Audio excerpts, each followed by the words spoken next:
여러분, 한국 여행은 이제 그만. 한번 가봤으면 충분하죠? 차라리 가성비 끝판왕인 중국이나 일본으로 떠나는 게 더 낫지 않겠어요? 여기 한때 한국에 미쳐있던 300만 구독자를 가진 태국의 인기 여행 유튜버가 있습니다.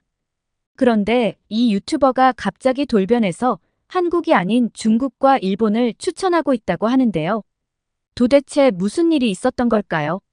충격적인 이야기가 지금 시작됩니다. 잠깐 영상 시청 전 좋아요 한 번씩 눌러주시면 감사하겠습니다. 안녕하세요 여러분. 저는 태국에서 활동하고 있는 유튜버 수파팟입니다. 제 채널은 주로 여행 콘텐츠를 중심으로 운영하고 있는데 처음에는 태국에 숨겨진 명소나 아시아 여러 나라들의 문화, 음식을 소개하곤 했습니다. 그러다가 제가 한국을 너무 좋아했던 터라 한국에 대한 콘텐츠를 많이 다루게 되었어요. 제가 한때 한국을 정말 좋아했었거든요. 그래서 한국을 자주 여행하면서 한국의 매력을 많은 태국인들에게 전하고 싶었어요. 처음에는 단순히 한국이 좋아서 올린 영상들이 많았죠. 한국의 멋진 여행지, 맛있는 음식, 흥미로운 문화 등을 소개하면서 저도 한국을 더 깊이 이해하고 싶었고 구독자분들에게도 그 매력을 전하고 싶었거든요. 그러다가 마침 전 세계적으로 K-팝과 K-뷰티가 엄청난 인기를 끌기 시작했어요. 한국이 전 세계적으로 주목받기 시작하면서 제가 올린 한국 관련 콘텐츠들도 자연스럽게 떡상하게 되었죠. 제가 한국을 소개하는 영상들이 갑자기 수많은 조회수를 기록하면서 많은 구독자들이 채널에 몰려들었고 그렇게 제 채널은 급격히 성장하게 됐습니다. 특히 한국의 매력적인 여행지와 문화에 대한 관심이 태국에서도 폭발적으로 증가하면서 더 많은 사람들이 제 채널을 알게 되었죠. 저는 그때만 해도 정말 기뻤습니다. 제가 사랑하는 한국을 통해 이렇게 많은 분들과 소통할 수 있다는 것이 꿈만 같았거든요. 많은 태국인들이 한국을 여행하고 싶어 한다는 것을 알게 되었고, 저는 그들에게 한국의 다양한 모습을 보여주기 위해 노력했습니다. 한국의 전통시장, 명동 쇼핑거리, 한류 스타의 흔적을 따라가는 여행 코스 등 한국 여행에 대한 흥미로운 영상들을 계속 업로드 해왔어요. 결국 제가 한국을 좋아해서 업로드했던 영상들이 한류 열풍과 맞물려 엄청난 성장을 이루게 됐고 한국 관련 콘텐츠 덕분에 300만 명이 넘는 구독자들을 모을 수 있었습니다. 하지만 현재 저는 더 이상 한국에 관한 콘텐츠를 다루지 않습니다. 왜냐하면 사실 저는 한국 분들도 잘 알고 계시는 벤코리아 운동에 앞장섰기 때문이에요. 제가 벤코리아 운동을 시작한 이유는 한국 정부가 태국인들의 입국 절차를 대폭 강화하면서 무고한 태국인들이 한국 공항에서 무더기로 입국을 거부당하기 시작한 것에서 비롯됐어요. 한국 정부는 태국인들의 불법 체류 문제를 심각하게 보고 그에 대한 조치로 입국 절차를 강화했다고 설명했습니다.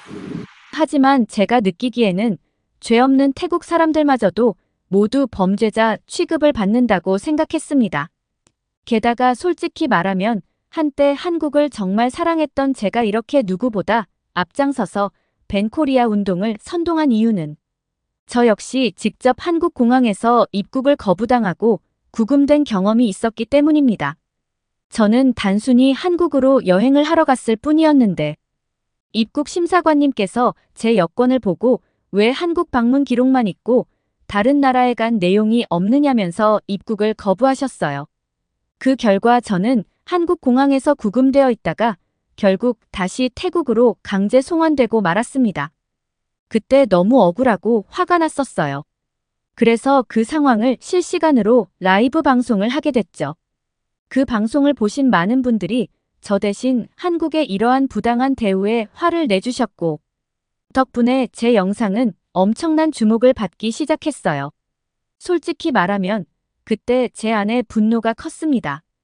그런데 그 과정에서 제 영상이 갑자기 엄청나게 유명해지면서 그전까지 제가 힘들게 제작했던 콘텐츠와는 비교할 수 없을 만큼 빠르게 조회수가 올라갔어요. 그리고 저는 그때부터 조회수에 눈이 멀어 한국을 비난하는 영상을 더 올리자는 마음을 먹게 된 것 같아요. 제 개인적인 분노와 더불어 영상의 성공이 맞물리면서 저는 그 이후로 한국에 대한 부정적인 콘텐츠에 집중하게 되었죠. 그때부터 저는 한국을 여행하지 말자는 캠페인을 본격적으로 시작하게 되었고, 그리고 많은 사람들이 저를 따라 함께 그 운동에 동참하기 시작했고요. 그때는 정말로 한국에 대한 실망이 컸고, 많은 태국인들도 공감했기 때문에 제 목소리가 더 커졌던 것 같습니다. 그리고 최근까지도 태국인들이 한국 공항에서 대거 입국 거부를 당하고 다시 되돌아와야만 했다는 경험담들을 계속 접하다 보니 이 문제를 더욱 심각하게 다루어야 한다고 생각했습니다.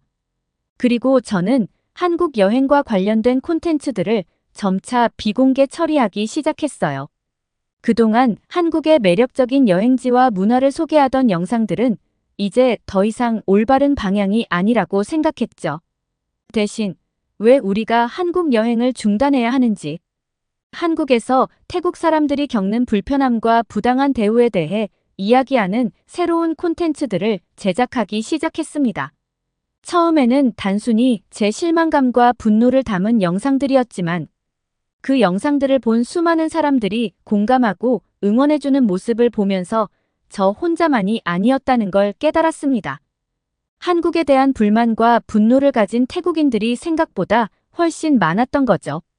그렇게 많은 사람들의 지지를 받으면서 저도 점점 더 자극적인 내용을 담은 영상을 올리기 시작했어요.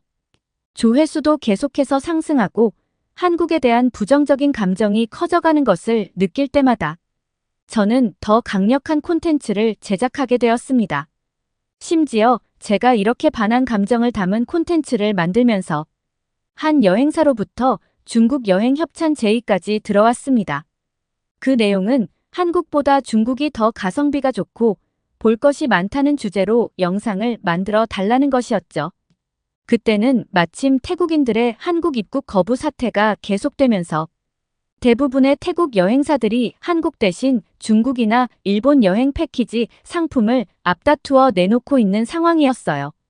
저를 그 홍보 수단으로 활용하기에 딱 맞았던 거죠. 저 역시 그 제안이 제 입장과 이해관계가 맞아떨어졌기 때문에 흔쾌히 수락했고 협찬을 받아 중국 여행을 다녀오게 되었습니다. 그런데 솔직히 말하면 중국 여행은 정말 실망스러웠어요. 물론 대륙의 스케일은 정말 남다르긴 했습니다. 중국의 자연경관은 말 그대로 압도적이었어요. 만리장 성에서 내려다본 광활한 대지, 황산의 거대한 산세와 구름 바다가 펼쳐진 장면은 정말 장관이었어요. 그 순간만큼은 정말 자연의 웅장함에 감탄할 수밖에 없었습니다. 하지만 중국인들의 무개념한 질서의식은 충격적이었어요. 새치기가 생활화되어 있는 모습에 처음엔 어이없었지만 나중엔 그게 일상인 것처럼 보이더라고요. 또 길거리는 악취가 심해서 걷기조차 힘들었고 남녀노소를 가리지 않고 사람들은 아무 데서나 대소변을 보고 있는 광경을 목격하기도 했어요. 한 번은 관광지를 구경하다가 길가에서 어른들이 아무렇지 않게 대소변을 누는 모습을 보고 너무 놀랐습니다. 공공질서라는 개념은 찾아볼 수 없더군요. 그렇게 저는 중국 여행 대부분이 그다지 즐겁다고 느낀 적이 없었는데도 협찬받은 영상에서는 마치 중국이 한국보다 더 좋다는 것처럼 포장해야 했습니다. 그 영상 하나를 찍으면서 얼마나 진땀을 뺐는지 몰라요. 진짜와는 너무 다른 내용을 담아야 하다 보니 굉장히 괴로웠던 기억이 납니다. 화면 속에서 웃으며 중국이 정말 너무 좋다고 말할 때 속으로는 차마 그렇게 느끼지 못했으니까요. 그러면서 문득 제가 아무런 사심 없이 자유롭게 한국 여행을 했던 추억이 떠오르더라고요. 중국 여행을 하면서 불편하고 답답했던 순간들과는 달리 한국에서의 여행은 훨씬 따뜻하고 즐거운 기억들이 많았어요. 한 번은 처음 한국에 갔을 때 길을 잃은 적이 있었는데 그때 한국인 한 분이 다가와서 친절하게 길을 안내해 주시고 가는 길까지 동행해 주셨던 적도 있었어요. 전혀 모르는 사람이었지만 그 따뜻한 친절에 정말 감동을 받았죠. 게다가 한국의 길거리도 얼마나 깨끗하고 시민의식이 높았었는지 다시 생각나더군요. 길거리에 쓰레기 하나 없고 사람들이 공공장소에서 매너를 지키는 모습들이 참 인상적이었는데 말이죠. 특히 복잡한 지하철에서도 사람들이 차례를 지키고 서로 예의를 갖추는 모습들이 중국과는 완전히 대조적이었습니다. 그때는 몰랐지만 중국을 경험하고 나니 한국에서의 경험들이 얼마나 편안하고 기분 좋았는지를 다시금 느끼게 되었죠. 한국은 저에게 단순한 여행 그 이상이었던 것 같아요. 하지만 제가 이런 감정을 느끼고 있을 때쯤 태국의 상황은 점점 극단으로 치닫고 있었어요. 저를 따라하는 다른 유튜버들도 생겨나기 시작했거든요. 많은 유튜버들이 한국을 비판하는 영상을 올리기 시작했고, 그러면서 태국에서 밴코리아 운동이 마치 유행처럼 번지기 시작했죠.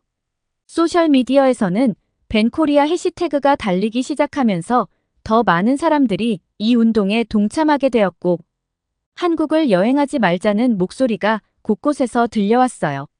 제가 시작한 작은 움직임이 이렇게 커질 줄은 정말 상상도 못했습니다. 그런데 솔직히 지금 와서 다시 생각해보면 그때 제가 했던 행동들은 무지함에서 비롯된 잘못된 판단이었다는 것을 깨닫게 되었어요. 한국에 대한 실망과 분노만으로 너무 감정적으로 반응했었고, 그로 인해 많은 사람들에게 잘못된 메시지를 전달한 게 아닌가 싶습니다. 그때는 제가 진짜 문제를 제대로 보지 못하고 너무 한쪽 시각에서만 한국을 바라봤던 것 같아요. 한국에서 우리 태국 사람들이 겪은 부당한 일들, 맞아요. 저도 그 경험들을 들으면서 너무 화가 났고, 그래서 이제 더는 참지 말자는 생각으로 한국 여행을 반대했던 거죠. 하지만 시간이 지나면서 그 문제가 한국만의 문제가 아니었다는 걸 알게 됐어요. 제가 이런 생각을 하게 된 계기는 어느 순간부터 제 영상에 한국을 두둔하는 댓글들이 달리기 시작했기 때문이에요. 처음에는 한국이 그동안 태국을 많이 봐주고 있었다. 태국이 잘못한 점도 생각해보라는 식의 내용이었죠. 솔직히 처음엔 이런 댓글들을 단순한 악플로만 생각하고 무시했어요. 하지만 시간이 지나면서 그런 댓글들이 점점 더 많아지기 시작했고, 결국에는 더 이상 무시할 수 없는 수준에 이르렀습니다. 그때부터 저는 스스로에게 의문을 가지기 시작했어요. 내가 놓치고 있었던 부분이 있는 건 아닐까? 한국에 대한 비판만을 강조하다가 태국의 문제점은 제대로 보지 못한 건 아닐까? 그런 생각들이 점차 머릿속에서 떠나지 않게 됐습니다. 그리고 저는 도대체 왜 한국에서 태국인들을 거부하고 단순히 여행을 하러 간 태국인들이 한국 땅을 밟아보지도 못한 채 다시 태국으로 돌아와야 했는지에 대한 진짜 진실을 찾기 시작했습니다. 그동안 저는 이 문제를 너무 단순하게 모든 태국인들을 잠재적 범죄자로 취급한 한국의 잘못이라고만 생각했는데, 과연 그 배경에는 어떤 이유가 있는지 더 깊이 알아보기로 결심했어요. 그리고 저는 곧 한국 정부가 이런 결정을 내린 이유를 이해할 수 있게 됐어요. 사실 한국에는 불법 체류 중인 태국인들이 상당히 많다고 합니다. 현재 한국에 거주 중인 불법 체류자 중 태국인이 가장 많은 비율을 차지하고 있고, 이들 중 상당수가 관광 비자를 이용해 입국한 후 체류 기간을 초과해 불법으로 일하거나 머무르고 있는 상황이라는 거였어요. 한국에서 불법 체류하고 있는 태국인의 수가 2015년 5만 2천여 명에서 작년 15만 7천여 명으로 무려 3배 가까이 급증했다고 하더라고요. 이 사람들은 모두 합법적인 비자 없이 몰래 한국에서 살고 있는 거죠. 사실 태국은 비자 면제 국가라 원래는 인천행 항공권만 있으면 최대 90일까지 체류가 가능했었어요. 그런데 이걸 악용해서 불법 체류하는 사람들이 많아지니까 한국 정부가 전자여행 허가 제도를 도입해서 입국 심사를 더 강화한 거예요. 그래서 일부 태국인들은 한국의 입국 심사를 피해보려고 제주도를 공략하기 시작했는데, 실제로 제주도에서는 입국 심사를 통과한 태국인 관광객 중 일부가 관광 일정에서 이탈해 사라지는 경우가 많고, 이들 대부분은 육지로 밀항을 시도했다고 하더라고요. 심지어 이렇게 몰래 한국에 들어와 불법 체류하는 태국인들이 단순히 불법으로 머무르는 것을 넘어 범죄까지 저지르고 있다고 들었을 때 정말 충격적이었어요. 특히 제가 가장 놀랐던 것은 한국에서 적발된 외국인 마약 사범 중 44%가 태국인이라는 사실이었어요. 그 수치를 보고 저는 정말 큰 충격을 받았습니다.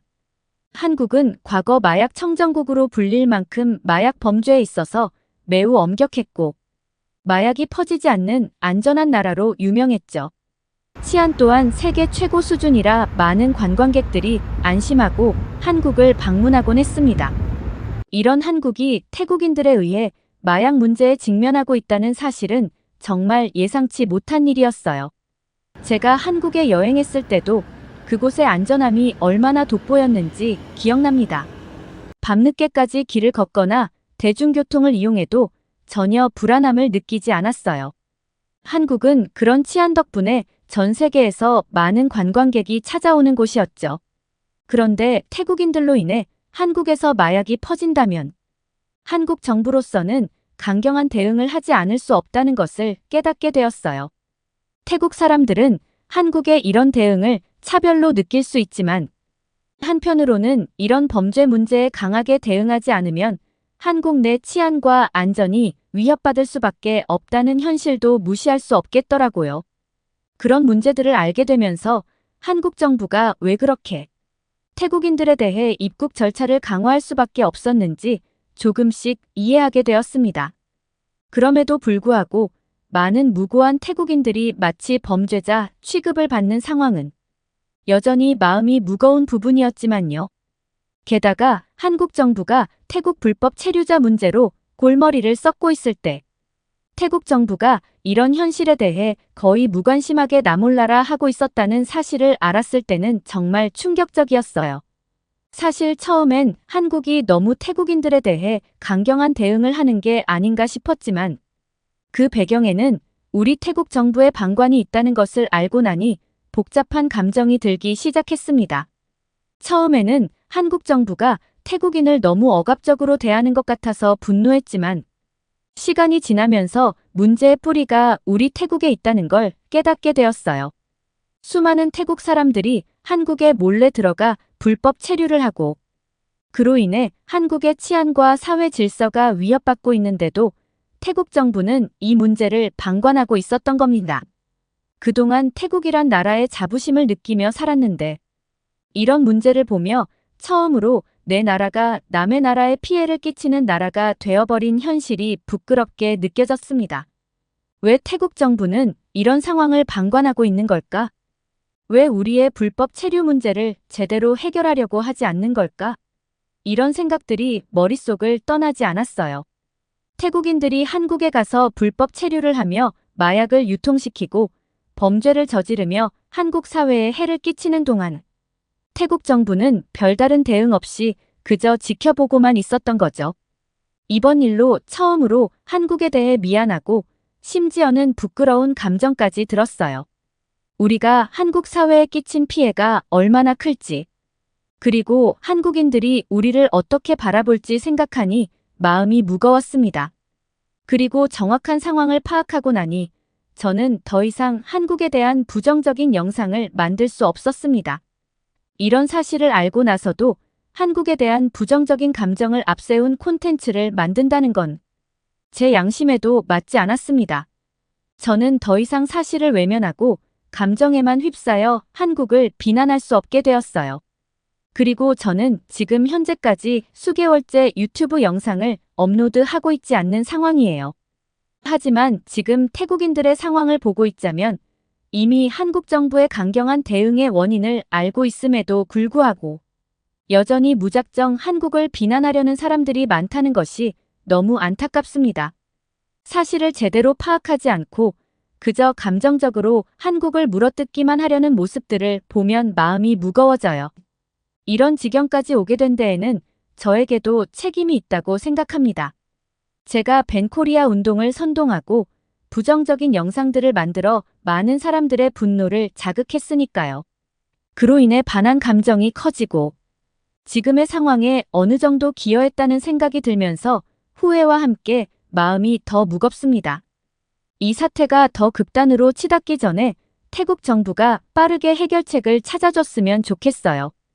그런데 일부 정치인들은 오히려 한국을 비난하는 발언을 하면서 상황을 더 악화시키고 있죠.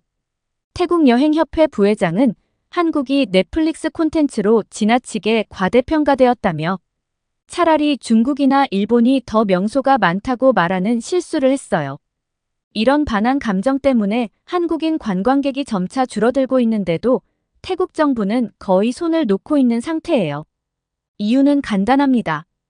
여력이 부족하거든요. 아시다시피 얼마 전에 세타 전 총리가 해임되고 새로운 총리가 취임했어요. 38살의 젊은 여성인데 그분의 이력은 정말 독특합니다. 유명한 정치인의 딸이고 미국에서 유학을 했죠. 더불어 부동산 재벌 가문 출신이라 부유한 배경도 가지고 있어요. 게다가 패션 감각도 뛰어나서 언론의 관심을 엄청나게 받고 있습니다. 제가 처음 TV에서 그녀를 봤을 때 정말 깜짝 놀랐어요. 태국 정치인들은 대체로 나이가 많은 분들이 많잖아요. 그런데 이렇게 젊고 세련된 사람이 총리가 되다니 정말 새롭더라고요. 국민들의 반응도 다양했습니다. 젊은 층에서는 기대감이 컸고 변화에 대한 긍정적인 의견이 많이 나왔어요. 반면에 나이가 있는 분들은 조금 걱정하는 목소리를 내기도 했죠. 경험이 부족하지 않을까 하는 우려 때문이었어요. 하지만 저는 그럼에도 불구하고 새 총리에게 기대를 걸고 있었습니다. 젊고 새로운 리더십이 태국과 한국 간의 관계를 더 나아지게 만들 수 있을 거라 믿었죠. 하루빨리 이 상황을 해결하고 한국과의 관계가 다시 원만해지길 바랐어요. 그런데 최근 정말 믿지 못할 일이 생겨버리고 말았습니다. 새 총리가 정부 청사에서 찍은 사진 한 장 때문에 엄청난 논란이 벌어진 거예요. 어떤 사진이길래 그랬냐고요? 그 사진에서 총리는 손가락으로 하트를 만들어 보이고 있었어요. 아시죠? 요즘 젊은 세대 사이에서 유행하는 그 포즈, 한국에서 유래된 거라고 하더라고요. 처음엔 저도 그냥 귀여운 포즈라고 생각했지, 이게 그렇게 큰 문제가 될 거라고는 상상도 못했어요. 하지만 태국에서는 상황이 전혀 달랐습니다. 총리가 그 포즈를 취한 것 자체보다도 문제는 그녀가 태국의 중요한 왕실 행사에서 입는 하얀색 제복을 입고 있었다는 거예요. 이 옷은 태국에서 매우 특별한 의미를 가진 복장이에요. 그 제복을 입은 상태에서 장난스러운 포즈를 취했다는 점이 많은 태국 사람들에게는 부적절하고 성스러운 장소와 상황을 경시한 것처럼 보였던 거죠. 이 일이 터지고 나서 태국 전체가 완전히 발칵 뒤집혔어요. 나라가 이미 한국 관광객이 줄어들어서 관광 산업이 큰 타격을 입고 있는 상황에서 총리가 하필이면 한국에서 유래된 손가락 하트를 하고 있다니 말이에요. 그것도 중요한 왕실 행사에서 입는 제복을 입고요. 어떤 사람들은 총리가 헌법을 어긴 것이라고 주장하면서 총리로서의 품위를 지키지 못했다고 강하게 비판했어요. 심지어는 총리를 해임해야 한다고 목소리를 높이는 사람들도 있었죠. 저는 그 반응을 보고 깜짝 놀랐어요. 한 장의 사진이 이렇게 큰 파장을 일으킬 수 있다니 말이죠. 반대편에서는 이런 반응이 너무 과하다고 말하는 사람들도 있었어요.